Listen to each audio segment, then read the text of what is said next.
Imagine, just for a second, the happiest day of your life. Maybe it's your wedding day. You're walking down the aisle, the music is swelling, your heart is pounding in your chest, and you feel that incredible rush of adrenaline and joy. Your hands are a little shaky, your face is flushed. It's pure magic. Sounds perfect. For most people, it is, but for someone with adrenal insufficiency, that exact same moment, the joy, the swelling music, the flushed face, can be the precursor to a medical emergency. That heart-pounding sensation isn't just excitement, it's a bill coming due that their body can't pay. And if they don't treat that joy like a sickness, they could end up in the back of an ambulance before the reception even starts. That is a terrifying thought.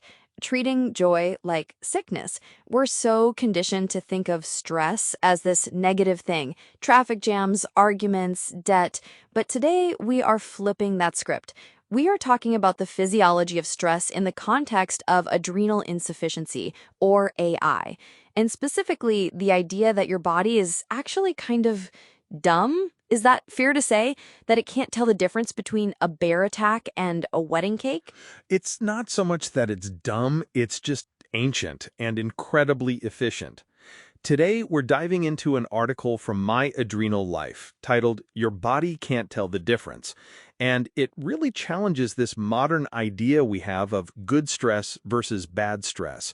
Because if you have AI, that distinction isn't just wrong, it's dangerous. Right. So let's start with the mechanism, because I think most of us have this vague idea of cortisol. It's the stress hormone, right? We want less of it. We drink matcha tea and meditate to lower it. But for an AI patient, cortisol is basically life support. Exactly. And to understand why, we have to look at the HPA axis. That stands for hypothalamic pituitary adrenal axis. Think of it as a factory line. It starts in the brain with the amygdala. Now, the amygdala is your threat detection center, but, and this is the key point from the research, specifically looking at work like Ulrich Lai and Herman's review in Nature Reviews Neuroscience, the amygdala assesses salience, not valence. Salience, not valence. Okay, break that down for me. It means the amygdala judges intensity, not whether something is good or bad. It doesn't care if you're running from a predator or walking onto a stage to accept an award. It just screams, something big is happening. Mobilize energy, now. So the signal is identical? Identical. The amygdala pings the hypothalamus, which releases a hormone called CRH. That hits the pituitary gland, which releases ACTH. And ACTH is the foreman screaming at the factory workers, the adrenal glands, to start pumping out cortisol. And in a healthy person, the factory roars to life. You get that surge, you feel alert, you can dance all night at the wedding. Right. That's what we call eustress, beneficial stress. It gives you focus and energy. But in adrenal insufficiency, the foreman screams and the factory floor is empty. The machinery is broken. The brain is demanding fuel for this big event, but the adrenals, the fuel tank, are dry. So instead of feeling energized, the patient starts to crash. Their blood pressure drops, they get dizzy, they feel this profound, bone-deep exhaustion. It's so counterintuitive. You're at a party, having the time of your life, and suddenly you feel like you have the flu. It looks exactly like the flu, actually. We call them the low cortisol symptoms: anxiety, shakiness, nausea, palpitations.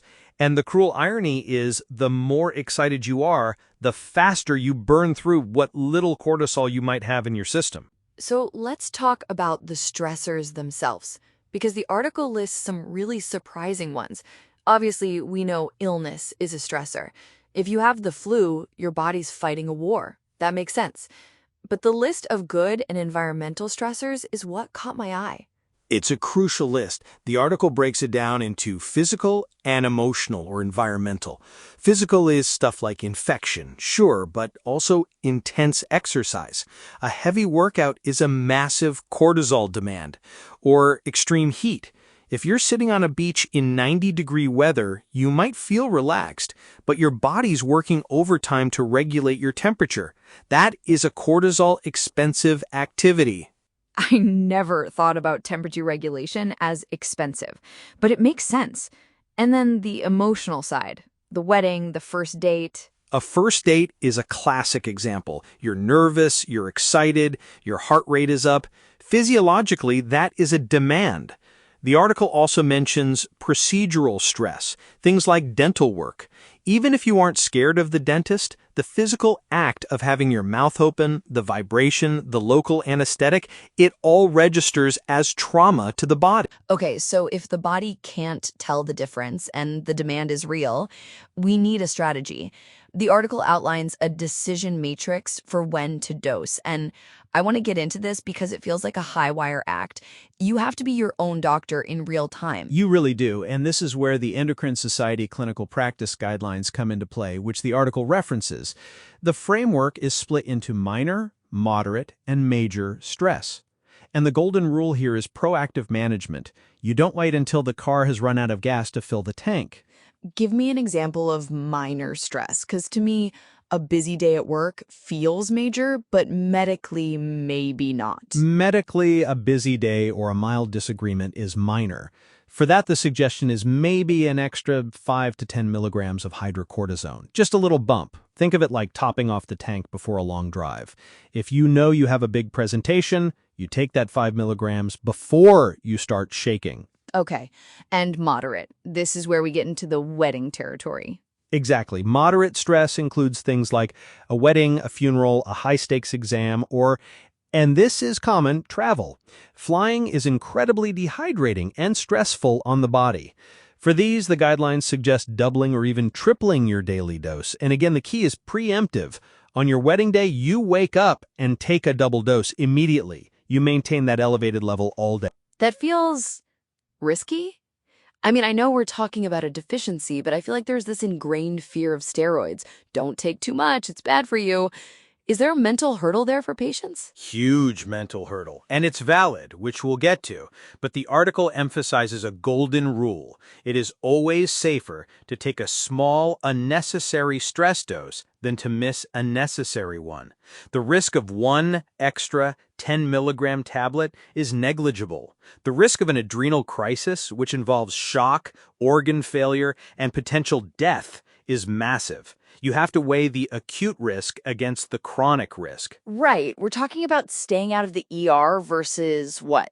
Gaining a pound? Essentially, yes, in the short term. Now, major stress is the third category, and this is the red alert zone. High fever, major injury, and specifically vomiting or diarrhea. This is critical because if you are vomiting, you cannot absorb your oral medication. So pills are useless at that point. Completely useless. If you have a stomach bug and you vomit, that is an immediate medical situation. You need an injection, usually 100 milligrams of hydrocortisone, and you usually need a hospital. You can't tough out a stomach flu with AI. I want to circle back to that fear you mentioned. The article does have a section called When Not to Dose, because clearly if you double your dose every time you get a hangnail or have a bad hair day, that's a problem, right? It is. Chronic over-replacement is the other side of the coin.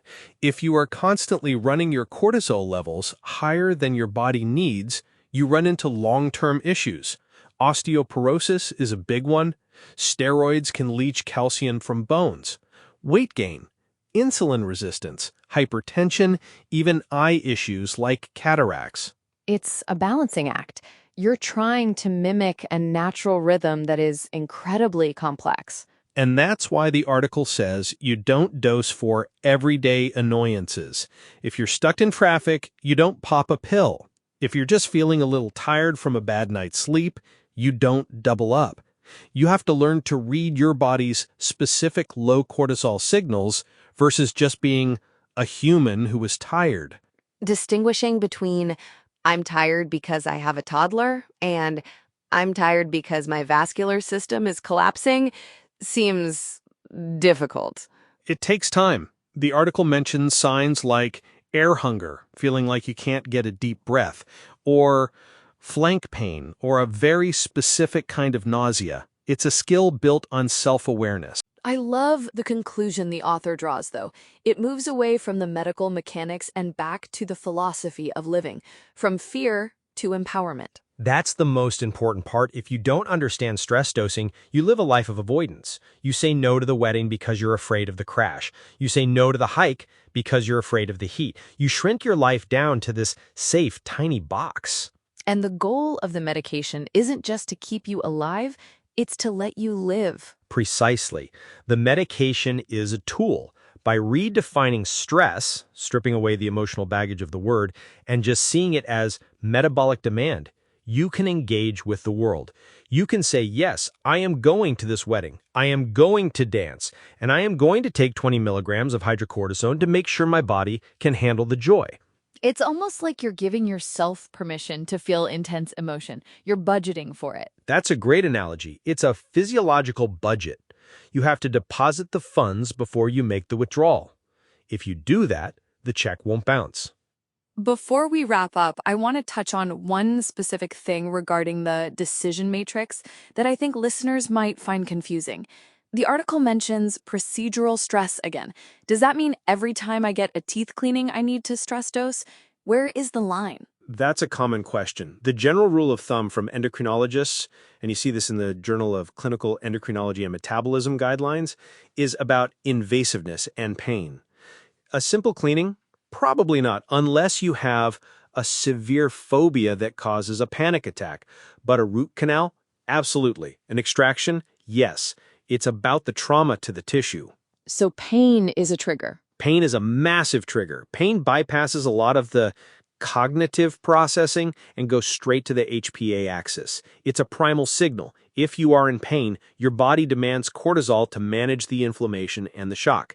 If you ignore pain, say you sprained your ankle, but you just want to quote-unquote power through, you are setting yourself up for a crisis. It really highlights how disconnected we are from our bodies in modern society. We're taught to ignore pain, ignore fatigue, push through, grind culture.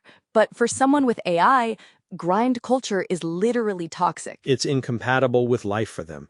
They have to be hyper-attuned. They can't afford the luxury of ignoring their body signals.